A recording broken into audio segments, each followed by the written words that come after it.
Hello, we are back. My camera's not where I want it to be. It's like not, or maybe it's just my light isn't. Whatever, we're gonna roll with it. So there's a couple things you're probably gonna notice about this video. One, we're in a comic filter. You're welcome. And two, it's a 4K comic filter. So I got a new camera. And to celebrate having a new camera, I'm gonna make brownies. We're gonna make gluten-free brownies because I need to use this flour because it technically goes bad in a month.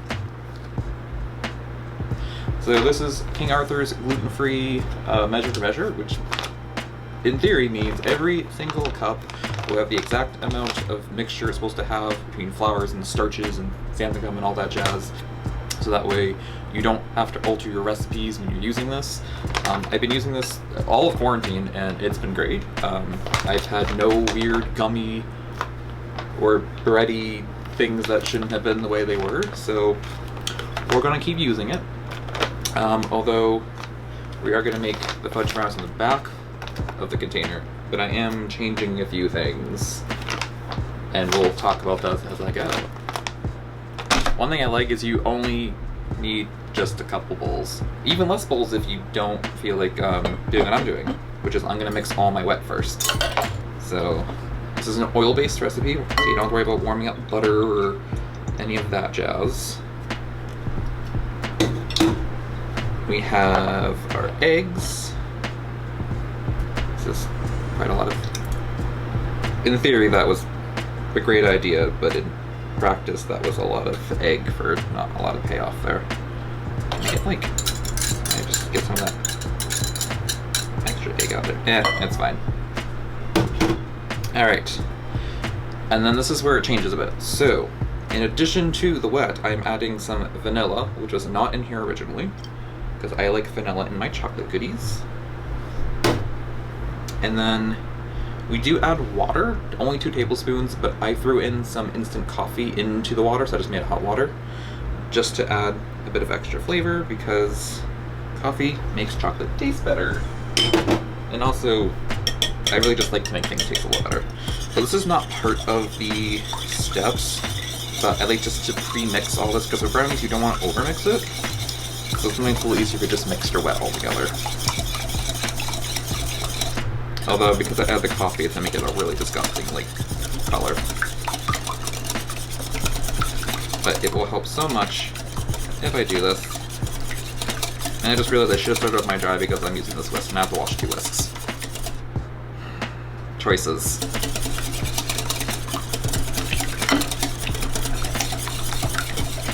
Alright, that should do it. Alright, so that's our wet. And then our dry, we have obviously our flour mixture. I'm gonna move out of the way now so you can see everything. And then we have cocoa powder. So this is Dutch processed. So it's not the same as regular. This is more basic, while regular is more acidic. So it's like a little easier. And then we got salt, baking powder, and another addition I'm doing is cocoa powder, again just to enhance the flavor of the chocolate. And the fun thing about this is they want you to mix all of the dry together. So we also have a ton of sugar. I did sub out a little of the white sugar for some brown sugar, which wasn't originally in the recipe. I do like to have that in there because it does, in my opinion, help with chewiness and flavor. I realized I put like this up here and everything else in the sink because this is where we are. Alright, so now I have to use another whisk because we didn't think this through. But I'll give this a good mix here. Just make sure it's pretty well combined before I start adding in our others, which is chocolate chips, which is an optional thing for this recipe. Now, using the Dutch processed cocoa powder, it's going to make it a darker brownie than you would if you used regular cocoa powder, which I have made the recipe with regular cocoa powder because I literally couldn't find Dutch processed anywhere because quarantine. It does work, but it's not going to taste the same because it's going to be a bit more acidic. But I add like a little baking powder in and I mean a little, because baking powder is maybe baking soda in, like a very, very small amount. I just reduced a bit of the baking powder. It's a math I didn't do correctly, but you can just Google it. So I'm adding a cup of bittersweet chocolate chips. Because this is already kind of a sweet dish, so I don't want to add bittersweet. It's just a preference. You want to do bittersweet or milk chocolate, go for it. Alright, so I'm just kind of mixing chocolate chips through to hopefully distribute them well. Don't know how that will go. Alright, now we gotta put in all our wet. And then that's it, we just mix it all together. That is not a nice color. It's not a good color. Just gotta make sure I get all my wet.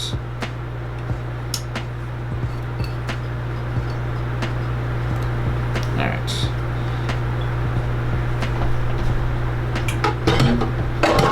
Good enough. Alright. I'll stop messing with this.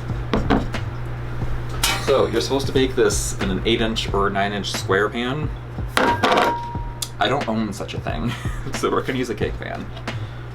Just be aware you might have to cook it a little longer, because sometimes it does actually make a difference. Oh my god, this doesn't want to come out. Okay. So, it's gonna drop it in here gracefully. And I do have this lined with parchment paper, just because I have tons of parchment paper circles for cake pans. However, you can also just honestly use baking spray, butter, whatever, and then some like flour or even more cocoa powder would be good. That way you don't have those weird floury chunks of cooked flour on the outer edges. Some people are into that. I actually don't mind it. I just, for the purpose of this, I'd rather just line it, because then I can just invert it once it's cool enough. Okay, I'm gonna stop there because I'm gonna lift that bowl anyways. Alright, so you do want to bake this for, let's consult the bag so I'm not wrong, 45 minutes for an 8-inch or 35 for a 9-inch. Again, that's square. I have a circle, so I want to go a little bit longer. I do recommend if using a glass pan or a dark non-stick pan to drop it down 25 degrees, because sometimes those types of baking pans will scorch your brownie sides and bottom, and then you get like a super crispy outside, almost burnt sometimes, while the inside's like perfect. It's annoying. So if you like that, do it. If you don't, drop it down. In my case, my pan's a light boy, so I don't have to do that. So I'm gonna pop it in for, I'm gonna say 40 minutes and check it, because I believe you just want like moist crumb boys. Yeah, moist crumb boys. Alright, we'll see when it's done. We're back, y'all.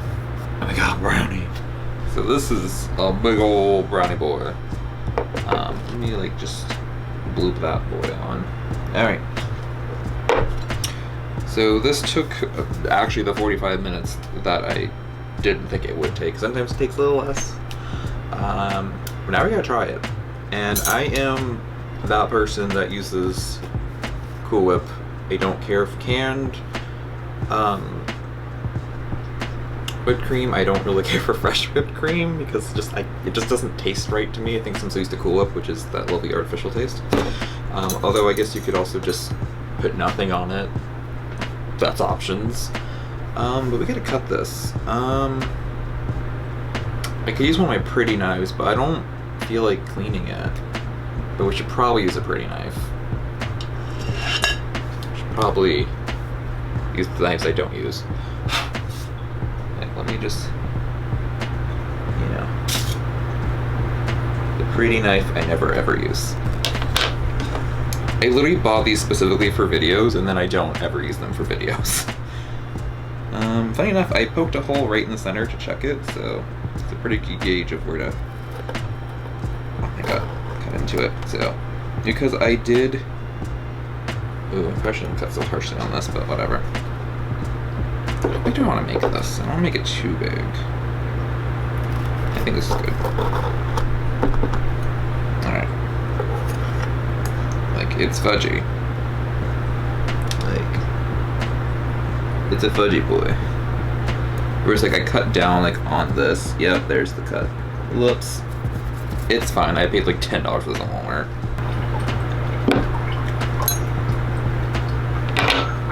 So I like a nice big dollop of Cool Whip. I love me some rainbow sprinkles. But I also kind of want some slow-mo on this, so we're gonna do that because that's who we are. Slow-mo. Let's focus in on that real good. And let's get into it, I guess.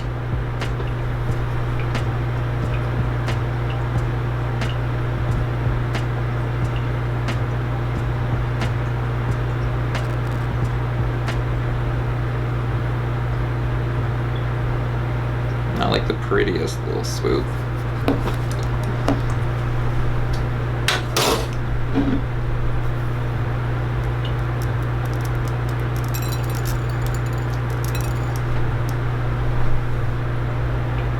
Alright, good enough.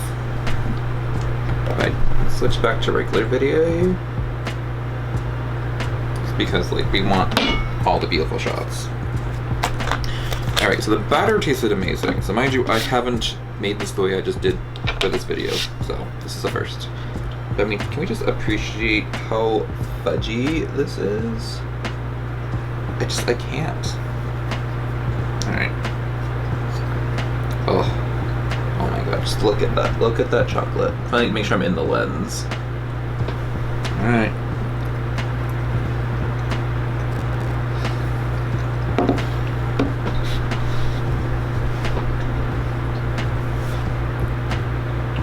First off, we want to know that's gluten-free, that's for darn sure. There's no grittiness. There's no, like, gumminess or anything. Ooh, there's that cotton. Okay.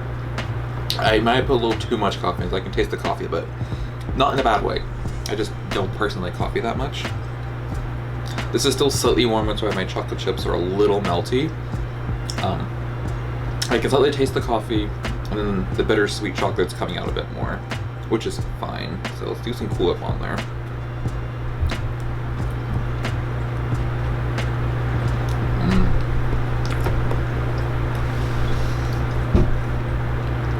Oh my god. That is so good.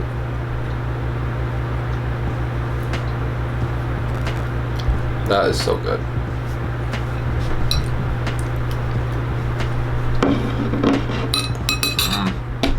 Alright, I'm gonna end it there and I'm gonna just go. Okay, bye.